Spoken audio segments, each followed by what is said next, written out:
Esse é o texto da palavra de Deus que nós estamos usando para hoje. Efésios 4, 31 a 32, mais uma vez este texto. Toda amargura e ira e cólera e gritaria e blasfêmia e toda malícia sejam tiradas dentre vós.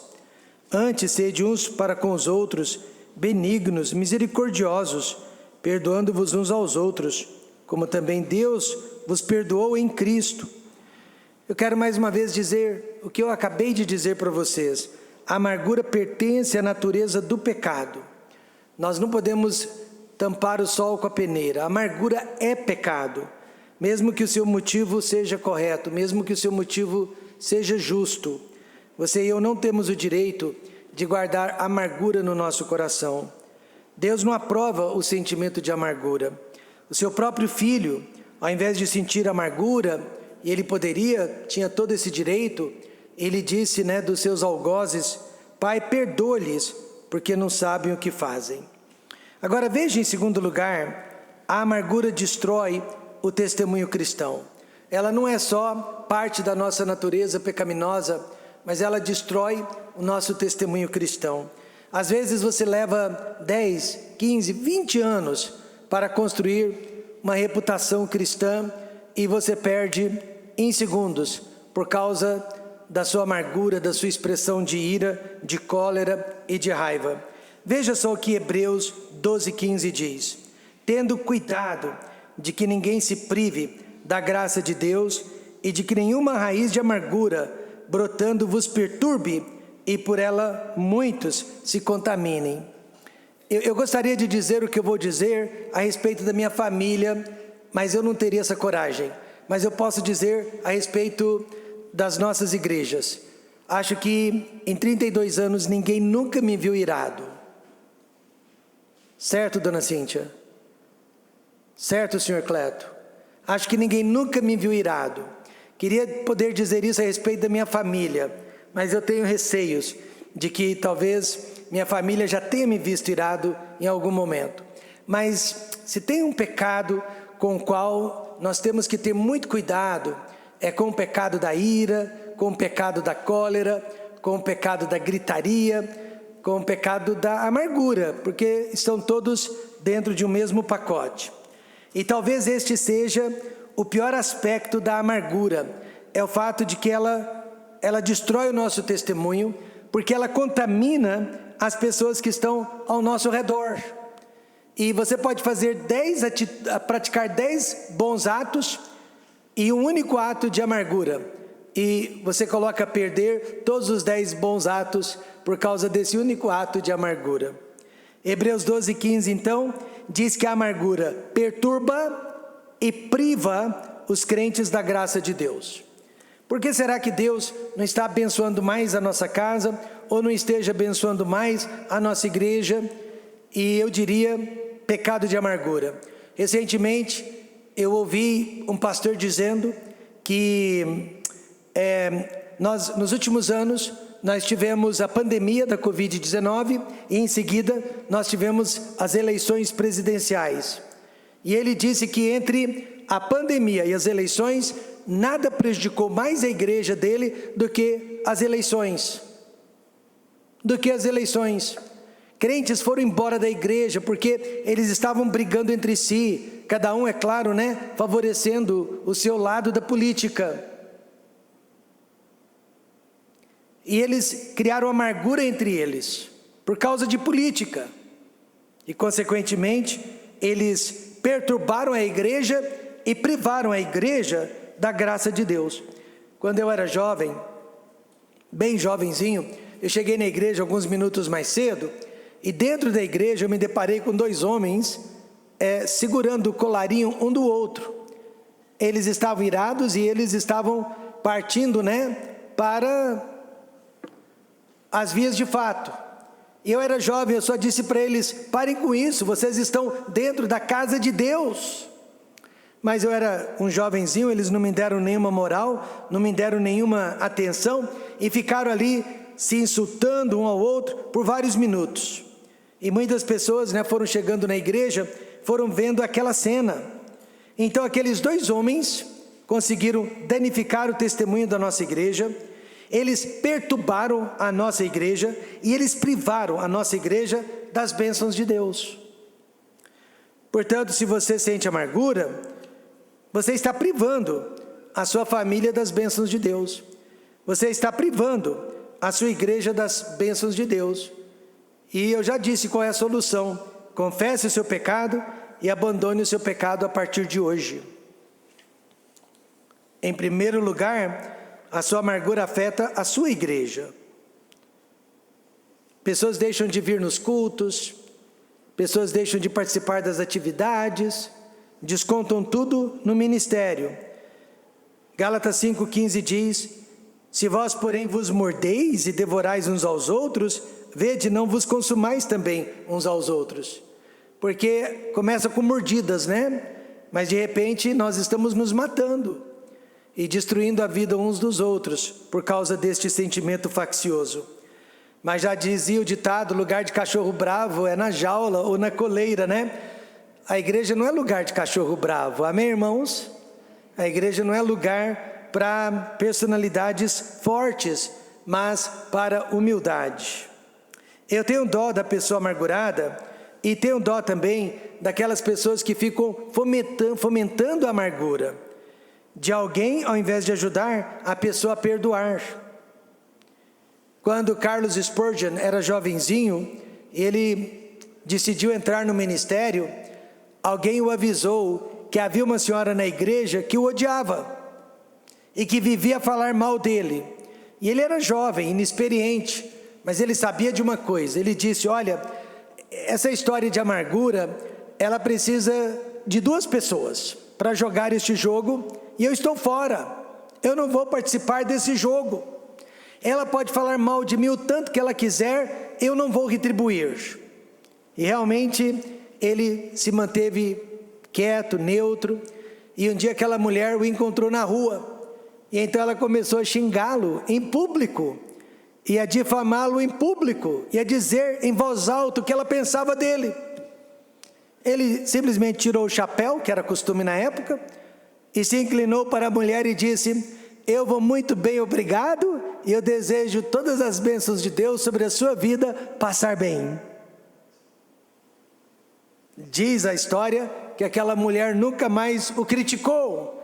Ela disse: ele é louco, não adianta eu falar nada de mal a respeito dele. Então o nosso coração precisa estar livre de amargura, porque Jesus, ele diz em Mateus 6,14, verso 15, que a falta de perdão é a falta de bênçãos.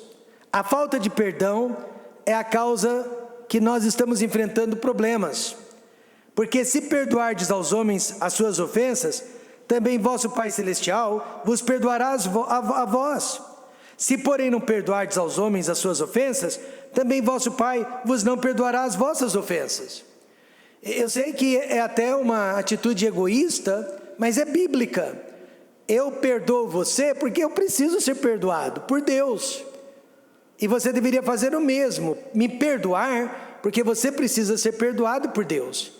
E se eu entendo a Bíblia, Jesus está dizendo: se você não perdoar, eu também não vou lhe perdoar. E aí quem sai perdendo? Nós saímos perdendo. Você já deve ter ouvido este nome antes: Clériston Pereira da Cunha. Alguém se lembra deste nome? Quem se lembra deste nome, levante a mão. Clériston Pereira da Cunha, conhecido como Clezão. Quantos agora conhecem? Clezão foi preso por engano, juntamente com muitas outras pessoas que estavam apenas assistindo às manifestações do 8 de janeiro em Brasília. Só que no caso dele, ele era morador de Brasília. Ele estava na cidade dele, ele estava no lugar dele. Ele era morador da própria cidade. Ele não havia vindo de fora. Ele foi preso por engano, porque estava apenas assistindo às manifestações. Em menos de um mês, os advogados explicaram que ele era morador de Brasília, que ele estava no seu lugar e que o cliente era inocente. E além disso, ele tinha muitas comorbidades, muitas doenças graves. que exigiam cuidados médicos diários. Mas só depois de 7 meses, na prisão, é que a PGR solicitou não a soltura de Clesão, mas que ele cumprisse prisão domiciliar. Porém, mesmo este pedido foi esquecido e ignorado. E aí ele veio a falecer no dia 20 de novembro do mesmo ano, dentro da prisão. Mas sabe, ele nunca foi julgado, ele nunca foi condenado. E assim mesmo ele passou quase 1 ano preso. E ele morreu dentro daquela prisão. Agora, essa história é muito triste, mas ela tem um lado muito bonito também. Clesão era crente, e ele orava pelas autoridades que o colocaram injustamente na Papuda, uma das piores penitenciárias do Brasil. E o que será que ele orava? Eu imagino: Pai, perdoa-lhes, porque eles não sabem o que fazem. Além de prejudicar a igreja, a amargura afeta o próprio indivíduo. Em Gênesis capítulo 4, nós temos a história de Caim e Abel. Você sabe que Caim matou o seu irmão Abel por causa da amargura. Onde já se viu, eu sou o primogênito, e Deus aceitou a oferta do meu irmão ao invés da minha, e criou a amargura. Porém ele foi amaldiçoado por Deus, e tornou-se vagabundo e fugitivo pela terra. Não valeu a pena. Assim também, pessoas estão sofrendo nesta manhã com úlceras, gastrites, ataques cardíacos e até mesmo suicídio, por causa da amargura em suas vidas. E apesar de serem jovens, têm aparência de pessoas mais velhas.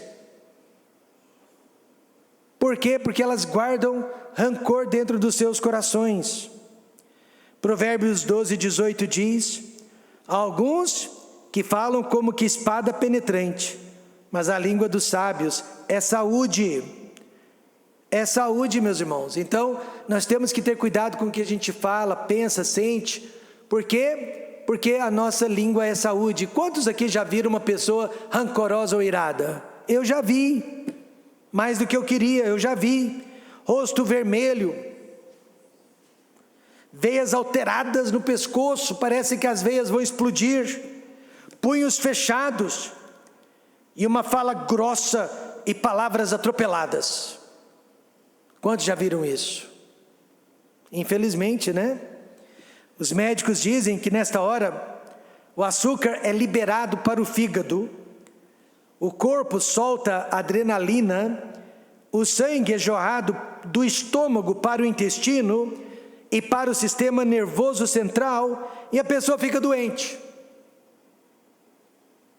Parece aquela abelha doida, louca, que fica rodeando uma pessoa até picá-la, até enfiar o ferrão dela na pele da pessoa, machuca a pessoa, mas sem o ferrão ela morre depois de alguns minutos.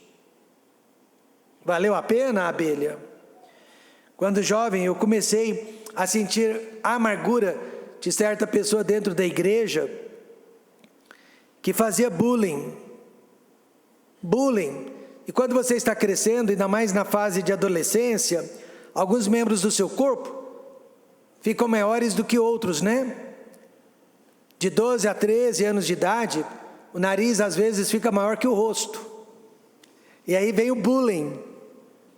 Se você usa um par de óculos, então, é pior ainda. E eu comecei a criar rancor daquela pessoa, mas eu sempre fui ao meu pastor e perguntei para ele o que fazer, expliquei para ele o que estava acontecendo, pastor Daniel Johnson, e ele disse: comece a orar por esta pessoa, e todas as vezes que ela fizer bullying, sorria com ela, ache graça das brincadeiras juntamente com ela. Então eu passei a orar por aquela pessoa que fazia bullying comigo, e todas as vezes que ela fazia alguma brincadeira, né, que me diminuísse, eu achava graça juntamente com ela. E porque eu achava graça, perdeu a graça. Em questão de tempo, ela parou de fazer bullying, porque ela percebeu que não mais me atingia. E eu também estava sempre orando pelas bênçãos de Deus sobre a vida dela. Mateus 5:44, isso não é invenção do pastor Daniel Johnson. Mateus 5:44 diz para fazermos exatamente isso. Eu, porém, vos digo, amai a vossos inimigos, bendizei os que vos maldizem, fazei bem aos que vos odeiam, orai pelos que vos maltratam e vos perseguem, para que sejais filhos do vosso Pai que está nos céus. Baseado então neste ensinamento, quantos aqui se consideram realmente filhos de Deus? Não responda. Não se esqueça, a maior vítima da amargura é o próprio amargurado. A amargura então é uma herança da nossa natureza pecaminosa. Eu me lembro de uma criança de 2 aninhos de idade. Os pais achavam engraçado quando ela ficava emburrada. Os pais achavam engraçado quando ela respondia de forma ríspida. Eu tinha 12 anos, a criança tinha 2 anos. E com 12 anos de idade eu já percebia que havia algo de errado naquela atitude. E eu pensava comigo, essa criança não vai ser um bom adulto. E aconteceu que essa criança cresceu, entrou na adolescência, jovem, já estava dependente de drogas. Com 18 anos, já estava servindo a mais de 25 anos de prisão. E tudo começou lá atrás, com a amargura. Uma criancinha de 2 aninhos de idade, tendo permissão, incentivo dos pais para ser uma pessoa rancorosa, para ser uma pessoa ríspida.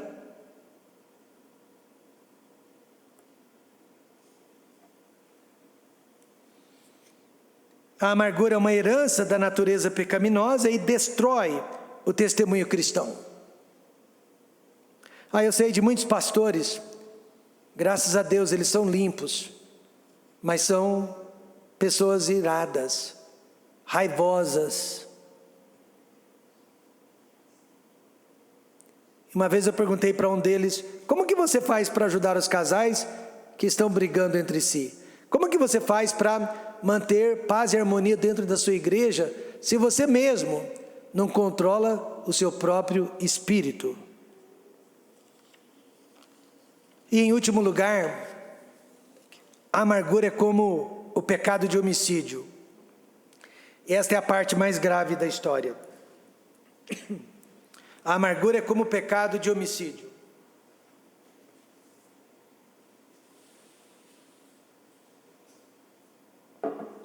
Qualquer que odeia seu irmão, diga alguém, é homicida. E vós sabeis que nenhum homicida tem a vida eterna permanecendo nele. Então, quem somos nós para julgarmos uns aos outros? Pessoas esperam isso de mim o tempo todo. Mas como que eu posso julgar outras pessoas quando eu sei que eu não sou melhor do que elas? Talvez eu seja melhor num aspecto, mas Deus não julga apenas um aspecto na nossa vida, amém, irmãos? Deus nos julga como um todo. E como que eu posso julgar alguém só por causa de um aspecto que aquela pessoa pecou, caiu, e os outros aspectos não contam? Quem somos nós então para julgarmos uns aos outros? Mas quando alguém odeia um irmão e não consegue perdoá-lo, aí eu digo, a salvação de tal pessoa precisa ser questionada, a salvação de tal pessoa está em julgamento, porque Jesus disse, nenhum homicida tem a vida eterna permanecendo nele. Então será que a pessoa é realmente salva? Se você consegue odiar alguém, questione a sua salvação.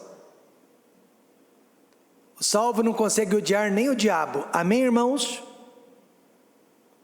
Nem o diabo. Nenhuma igreja permite assassinos, praticantes, no seu rol de membros. Se eu souber que você é um assassino, praticante, e nunca pagou pelos seus crimes, você não vai ser membro dessa igreja. Mas a igreja permite amargura no seu meio, ainda alisa. 2 jovens, eles foram convidados, na época não foi nem convite, eles foram obrigados a pedirem perdão em público perante a igreja, porque os dois estavam causando divisão na igreja. Eles passaram a ter amargura um contra o outro, e de repente envolveram as famílias. Agora as famílias tinham amargura uma contra a outra, e de repente dividiram a igreja. Aí o pastor disse: chega, ou nós resolvemos isso, ou vamos fechar as portas da igreja. E tudo isso começou por causa de uma namorada.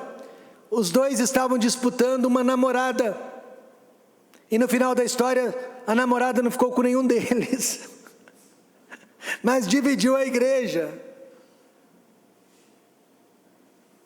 Primeiro, a amargura é contrário, o maior de todos os mandamentos. Veja, Jesus em Marcos 12, 30 a 31. Amarás, pois, ao Senhor teu Deus, de todo o teu coração e de toda a tua alma, e de todo o teu entendimento, e de todas as tuas forças. Este é o primeiro mandamento. E o segundo, semelhante a este, é: amarás o teu próximo como a ti mesmo. Não há outro mandamento maior do que estes. Jesus, ele era gramático, ele não errava a gramática, mas ele usa a palavra mandamento no singular, porque ele considera amar a Deus e amar ao próximo o mesmo mandamento. É impossível amar a Deus se você não amar o seu próximo. É impossível amar o seu próximo se você não estiver amando a Deus. E diz Jesus e Paulo que toda lei se cumpre nesses 2 mandamentos. O maior mandamento, então, não é: não roubarás, não adulterarás, não farás imagens de esculturas. São grandes mandamentos, mas não são os maiores. O maior de todos é amar a Deus acima de todas as coisas e ao próximo como a ti mesmo. Você já ficou amargurado contra si mesmo? Eu já. Também é pecado. Mas eu já fiquei com amargura contra a minha própria pessoa. Aliás, eu confesso, é mais fácil eu ficar com amargura contra a minha pessoa do que contra qualquer outra pessoa. Puxa, eu sou burro mesmo. Eu não presto. Eu nunca mais vou me perdoar. Eu não quero mais nem olhar na minha cara. Já passaram por isso? Eu já passei por isso. Eu já passei por isso muitas vezes. Mas todas as vezes eu consegui me perdoar. Amém, irmãos? Todas as vezes eu consegui superar a minha falha. E agora Jesus está pedindo: então, faça a mesma coisa pelo seu próximo. Faça a mesma coisa pelo seu próximo. Eu já contei para vocês a história daquela esposa, cujo marido, ela estava no seu 2º casamento. Então, quando ela se casou pela 2ª vez, ela já tinha uma filha adolescente. E a filha adolescente não se dava bem com o novo marido da mãe. A filha adolescente não se dava bem com ele, mas ela se casou com ele e o levou para dentro de casa. E queria que a filha convivesse com ele como se fosse pai. E ela era rebelde, ela era difícil, a filha. E um dia, na hora da crise, na hora da ira, aquele homem, o marido da mãe, ele fez algo muito feio. Disse algo muito feio. Algo imoral, algo impuro, algo sujo. Na mesma hora que ele fez, ele se arrependeu, ele se deu por conta de que ele havia feito algo de muito errado, de muito grave, e ele já começou a pedir perdão para todos dentro da casa, mas o mal já havia sido feito. Vieram para o meu escritório, contaram o caso, e você podia perceber que o homem estava profundamente arrependido pelo que ele havia feito, mas na hora da ira ele não se controlou. A menina tanto provocou, que ele respondeu de forma incorreta. Mas ele estava chorando, arrependido, parecia que tudo estava resolvido. Passado um ano, aquela senhora me procura: pastor, eu quero confessar que eu nunca perdoei o meu marido. Nunca consegui esquecer o que ele fez. Nosso relacionamento nunca mais foi o mesmo. Já havia passado um ano, e eu perguntei para ela: mas ele não se arrependeu? Se arrependeu. Aconteceu de novo? Não. Ele mudou a atitude para com a sua filha? Mudou. Então por que você não consegue perdoá-lo? Não sei, pastor. Havia um espelho enorme no meu escritório. Eu coloquei uma cadeira na frente daquele espelho, pedi que ela se assentasse e fiz essa pergunta, ou essas perguntas. Você conhece a pessoa no espelho? Conheço. Você sabe tudo de errado que ela já fez na vida, desde que ela nasceu até hoje? Sei. E se você conhecesse os mesmos pecados dela na minha vida, você me perdoaria? Não. Se você conhecesse os mesmos pecados dela na minha vida, você estaria aqui se aconselhando comigo? Não.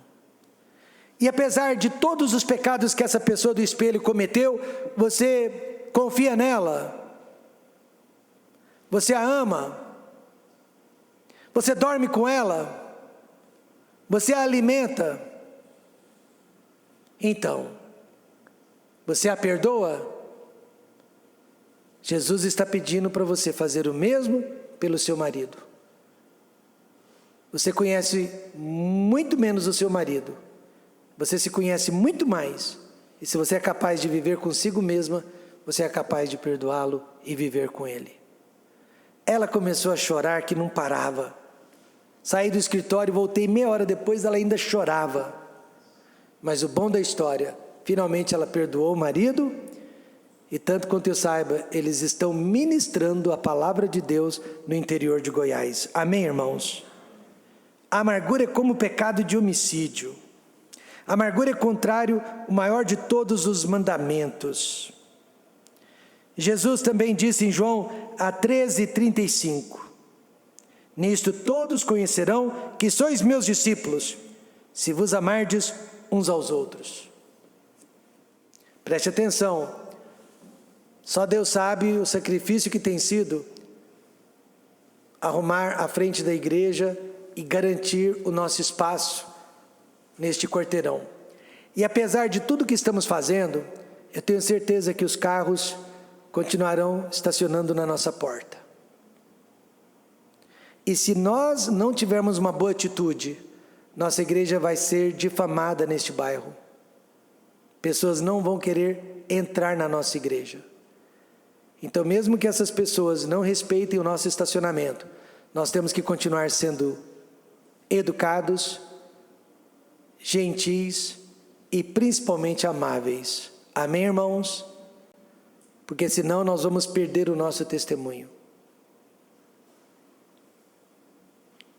Não é uma questão de justiça, na verdade é uma questão de injustiça, que nós vamos ter que sofrer a perda e o dano.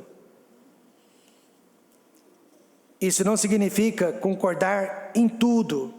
Há muitas pessoas com as quais eu não concordo, mas eu as amo, apesar de todas as diferenças entre nós. Certo pastor havia orientado, um dos seus porteiros: preste atenção nisso, irmão Davi, preste atenção nisso, irmão Célio, irmão Paulo. O pastor havia orientado os porteiros: olha, não deixe as pessoas ficarem conversando, principalmente nos últimos bancos. Elas têm a impressão que não são ouvidas, mas elas estão atrapalhando o culto, estão atrapalhando a reverência do culto. Então, dê um sinal para elas, para que elas saibam que estão realmente atrapalhando o culto.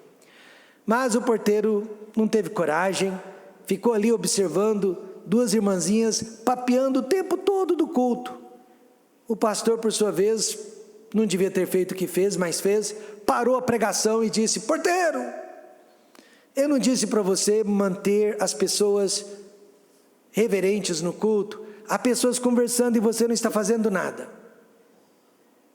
E aí o pastor voltou para a pregação, e aí a igreja ficou em silêncio o tempo todo. Podia ouvir-se uma agulha cair no chão. Terminou o culto, alguns capetinhas correram para o porteiro. Aí os capetinhas falaram: você viu só o que o pastor fez com você em público? Ele te humilhou. Que vergonha! Você não vai deixar barato, né? Aí o porteiro disse: cala a boca. Eu estava errado. O pastor havia me dado orientações. Eu não estava cumprindo o meu trabalho. E eu sei que o pastor me ama. Assunto encerrado. Não estou chateado. Provérbios 10, verso 12 diz: o ódio excita contendas, mas o amor cobre todos. Só aquele porteiro sabia o que o pastor já havia feito por ele antes, para provar amor por ele. Então a amargura é algo contrário ao amor. E também é contrário ao testemunho que Cristo deixou. Olha o testemunho, Mateus 5,44. Eu, porém, vos digo: amai a vossos inimigos, bendizei os que vos maldizem, fazei bem aos que vos odeiam, orai pelos que vos maltratam e vos perseguem, para que sejais filhos do vosso Pai que está nos céus. Como eu posso bendizer alguém do qual eu sinto amargura? Não, vou só falar mal dele. E se eu tenho amargura? A minha vontade é de maldizer aquela pessoa e de espalhar rumores a respeito dela. Mas Jesus Cristo deixou o exemplo, na própria cruz do Calvário: Pai, perdoa-lhes, porque eles não sabem o que fazem. Agora, isso não significa que aquelas pessoas saíram ilesas. Não, até porque Deus diz: minha é a vingança. Então, Deus, Ele vai fazer justiça. Amém, irmãos? Ele vai. Seja contra mim, seja contra você, Ele vai fazer justiça. Mas nós não podemos fazer justiça. Aqueles judeus que crucificaram Jesus, Jesus não orou por eles: Pai, perdoa-lhes, porque não sabem o que fazem. Mas 45 anos mais tarde, todos eles ainda estavam vivos. Seus filhos estavam vivos. Quantos se lembram? Eles disseram que o sangue dele caia sobre nós e nossos filhos. Eles não falaram isso? 45 anos mais tarde, Roma invadiu Israel, principalmente Jerusalém, derribou o templo, todas as casas, podou mais de 300 árvores, usou a madeira para fazer cruzes, crucificou mais de 300 homens num só dia. Aqueles judeus, os que não morreram, foram espalhados pelos 4 cantos da terra. Mas a oração de Jesus foi respondida, porque em menos de um mês depois que Jesus ressuscitou, 3.000 deles foram salvos. Amém, irmãos? Depois mais 5.000 deles foram salvos. Só não foram salvos aqueles que não quiseram, mas a oração de Jesus foi respondida. Então, nesta manhã, todos nós concordamos que devemos abandonar a amargura, se queremos que Deus abençoe a nossa casa. E você ficaria admirado de saber quantas esposas estão chateadas, amarguradas contra os seus maridos, até porque os homens não são sensíveis, né? Não percebem a dor e os sentimentos da esposa. E às vezes é o contrário também, o marido está amargurado contra a sua esposa. E há pessoas amarguradas contra outros irmãos da própria igreja. E lembrem-se, a amargura é fruto da carne. Pastor, então o que eu deveria fazer? Perdoar e esquecer. Você não é importante como você pensa. Perdoe e esqueça. A amargura é fruto da carne. Nós tivemos um problema sério em Goiânia anos atrás, e as pessoas esperavam que eu fizesse justiça e que eu guardasse a amargura de alguém. Ao contrário, eu quero mais é que Deus abençoe aquela pessoa, e toda vez que eu escuto boas notícias a respeito daquela pessoa, eu fico feliz por ela. A amargura é fruto da carne, e se é fruto da carne, só o Espírito Santo pode curar. E será que estamos dispostos a pagar o preço dessa libertação? Tá, eu quero ser livre da amargura, o que eu tenho que fazer? 1 Coríntios 6, 7. Na verdade, é já realmente uma falta entre vós, terdes demandas uns contra os outros. Por que não sofreis antes a injustiça? Por que não sofreis antes o dano? O que você faria no lugar deste irmão? Ele me procurou, isso no início dos anos 2000, e ele disse: meu tio pegou 20 mil reais emprestado, dinheiro este que eu estava guardando para certo empreendimento. Mas eu emprestei, confiando que meu tio me pagaria, e ele já me disse que não tem como me pagar. E desde então, nossas famílias estão em conflito. Eu preciso do dinheiro. O que eu faço, pastor? Eu li para ele este versículo. Eu falei: sofra a injustiça, sofra o dano. Seu tio não é crente, seu tio não conhece a Cristo. Vai ser um grande testemunho para ele. Diga: tio, eu preciso desse dinheiro, mas eu sei que o senhor não tem condições de me pagar. Esqueça, está perdoado. Mas pastor Rômulo, ele me disse, é muito dinheiro. Eu disse: eu sei que é, mas é a explicação bíblica, é a solução bíblica. Ou você vai dividir a família pelo resto de suas vidas. O tio dele era crítico, o tio dele nos difamava. Mas quando ele foi para o tio e disse: tio, a dívida está perdoada, o senhor não precisa me pagar, nossa amizade é mais importante. Nunca mais aquele tio criticou a nossa igreja ou qualquer um de nós. O Espírito Santo o convida nesta manhã a sofrer a injustiça e o dano. Perdoe as pessoas que te ofenderam, assim como Jesus Cristo perdoou. Seja feliz, e para ser feliz você não pode ter amargura no seu coração.